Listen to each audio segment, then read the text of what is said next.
on the Please Subscribe Show. Yes, welcome to the Please Subscribe Show. So, we do movie reviews as well. I grabbed one which I'm predicting will be Best Picture. Tonight, we'll find out. I'll be working, but Linda will feed information to me from the base or from Mothership. I'm completing a sentence. Just give me a second. And then I'll find out tonight while I'm driving who the winner was. Because I do have to work tonight. Usually I miss it every night like a lot of other people do. But regardless, this is my prediction. We'll find out tomorrow. Fablemans wins. I predict the Fablemans as the winner for Best Picture, Best Screenplay, and Best Direction. For Best Actor, I'm going with Brendan Fraser for The Well. For Best Supporting Actor, I'm going for Judd Hirsch for The Fablemans. I'm surprised Paul Dano wasn't nominated, but going with Judd Hirsch. And then I've got predictions on other stuff too. Best Actress, I'm just going to go for Cate Blanchett for Tar. And then don't ask me about Best Supporting Actress. I'll have to look on that one. But for now, excuse me, I got a little bit of time. So we're going to go ahead and put this in the old PS3, which I've kept around for many years. Makes a great Blu-ray. Just in case it was a Blu-ray, I'd been able to play it. And you can see it coming up to the PlayStation thing. We hit that there. And we're going to do a review. And I'll be able to review it today and give my... I've heard mixed reviews on it. So I've heard good and bad stuff. So... getting this, and here we go.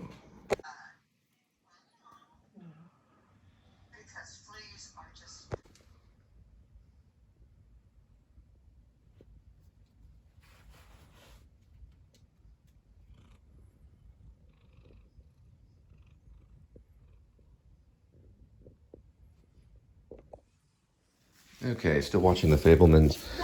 So, yeah, I know. Okay. I'm going to attempt to get the Oscars tonight on this one. I'll show you. It's easier. Kitty, don't fight. It's easier to show you than it is to talk about it. But that doesn't pick it up.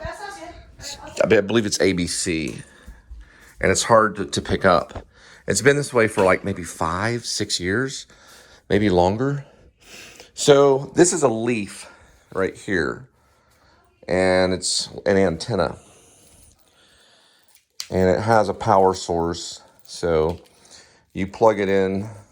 It's similar to just like really any antenna. I do suggest it because you can post it or you can hang it in different areas of the room to possibly pick up something like ABC, for example. I haven't been able to watch the Oscars in like maybe 5-6 years, but I have different ways that I watch it. You can watch it online on different sites to see like aspects of it. But so far, when I'm looking at the Fablemans, that looks like a hard one to do because I'm in the process of doing kind of a biopic. Talk over me, lots of noise. Lots of noise. I got it. All right, we'll talk about that in a minute.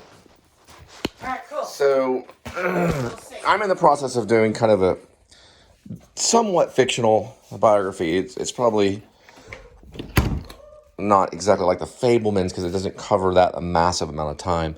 Mostly it looks like it's going to be the young boy's life. The movie that I'm watching, which is Fablemans, it's covering him as maybe like a teenager or something like that. So, and then there's adultery which most film is about adultery, in my opinion. A lot of film is about adultery. It's not necessarily what I think is what would be like pure flicks, but it does come across religion, and it kind of takes kind of a general aspect, stab at Christianity in a way. One segment that I saw with the girl in the bedroom, but it's interesting to bring in the whole aspect of, you know, the Jews killed Jesus statement, which I think it was the Romans that killed him. No one really knows. The Bible has its its ways of saying it. So that was a common anti-Semitism, or to be an anti-Semite, that was a common thing. So you plug it in there. I always respond if they say, you know, the Jews killed Jesus. I always say, for one thing, Jesus was Jewish, and another thing, the Romans killed him. The Romans didn't have to do what they were told, but they probably did it out of fun more than anything else, since they gambled at his feet. Me being a Christian. Okay, we're going to try to hang it. Let's first just do this, right? And so we're doing like a cigarette break.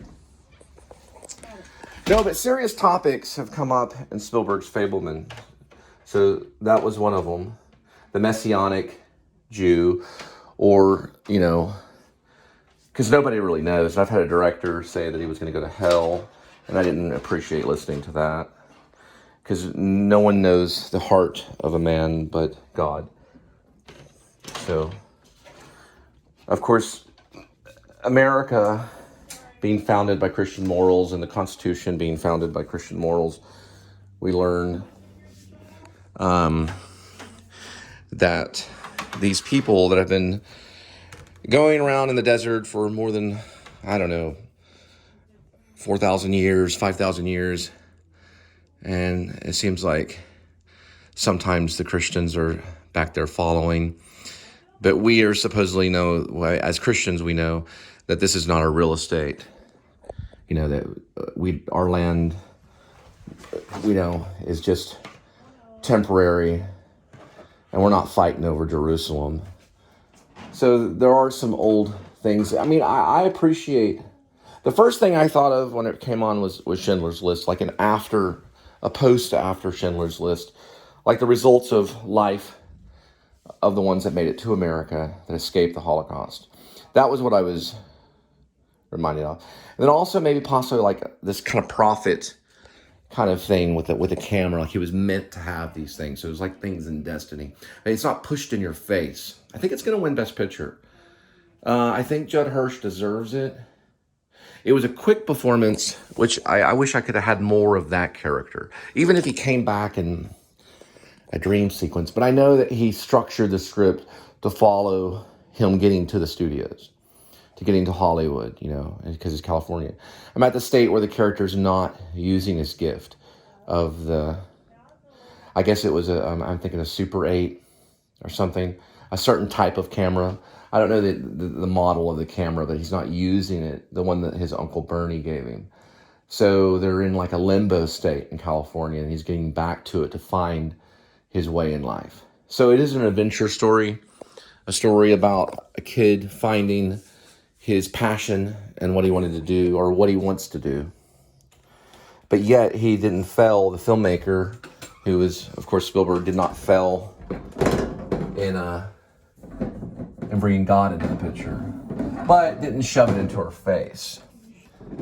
I've had many Jewish friends, so they usually don't do that. They're not the types to focus on religion, I've noticed. And this one, not so much the case, because I find it borderline something that would probably be accepted in pure flicks, although they would be offended maybe by the Christian's aspect, the fact that she just wants to make out with him, and she thinks maybe that he is Jesus, that kind of thing.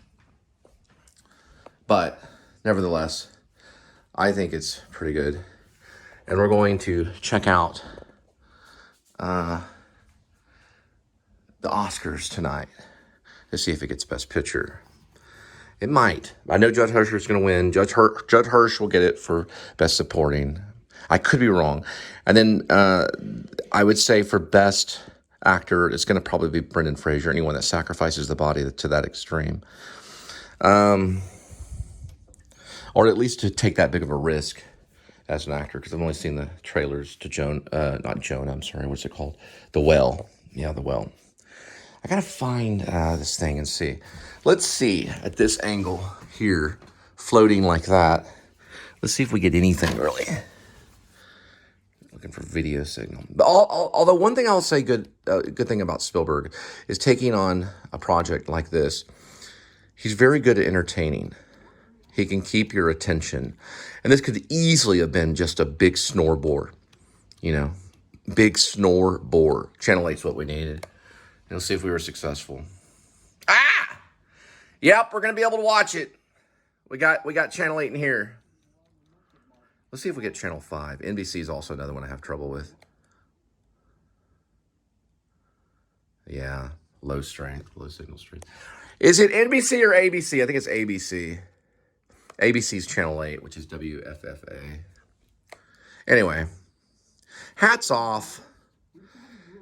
Hats off to him to get through that. I heard it was tough. He's really good at action. He's the Sophocles, like we said. We'd always talk to him about him being the Sophocles of the group. And then maybe Lucas being the Aeschylus. And then, of course, Woody Allen being the Euripides. I guess they just used Jewish people in the class that I went to. Even though it was Texas Wesleyan, it was a... One thing I do want to say about Christianity, bringing in the Fablemans, is that people don't realize when they get to the point where they become an anti-Semite, someone that hates a certain nation. One thing they don't realize is that Christianity, believe it or not, and I'll believe this, it's not officially, but it is historically a sect of Judaism because Jesus was Jewish. So Judaism was going on at the time. Jesus was Jewish. Then he was crucified, and his followers started, and that came off of Judaism into Christianity. So whenever they're beating up their old brother for not thinking exactly like them, they're not realizing that is the way God designed it to be, probably because God created everything. So we are to believe in Jesus Christ and put our faith in that. And more than just our hope, but we are to go on to those actions. So everything happens for God's purpose is what we learn. So we'll see. I mean, after all, it's just a tournament. It's just a contest. It doesn't mean that one film is really better than the other. Because when I go back maybe 10 or 20, maybe 30 years back and look at the old movies that had won, they weren't always the winners. So everybody wins for a certain reason. But I do predict that Judd Hirsch will get it for Best Supporting Actor. I do predict that Brendan Fraser will get it for Best Actor. I think Fablemans is going to get something, but I'm still watching it. Best Picture is a good chance. I didn't see any of the other films so far. I think this is the only one I've been able to see because I've been working silly. So we'll have to see. We'll have to see. But I haven't even got to the point where David Lynch has exhibited as John Ford. He talks about the horizon. So we'll have to see. All right, so don't want to get too much of the music. You can see his name there. All right, so we'll go ahead and fresh off the... I might get cut. I might get copyright problems. Pause this. There we go. Okay. Right on director of photography, Kaminsky, and that's usually really the filmmaker right there, even though Spielberg directed it. And I'll go ahead and talk about it. I just stepped over the Shark Well Tunnel. And I got another scene that I got to get to, but I'll go ahead and I'll talk about it. And I don't drink, so that's not an advertisement. I don't drink. All right.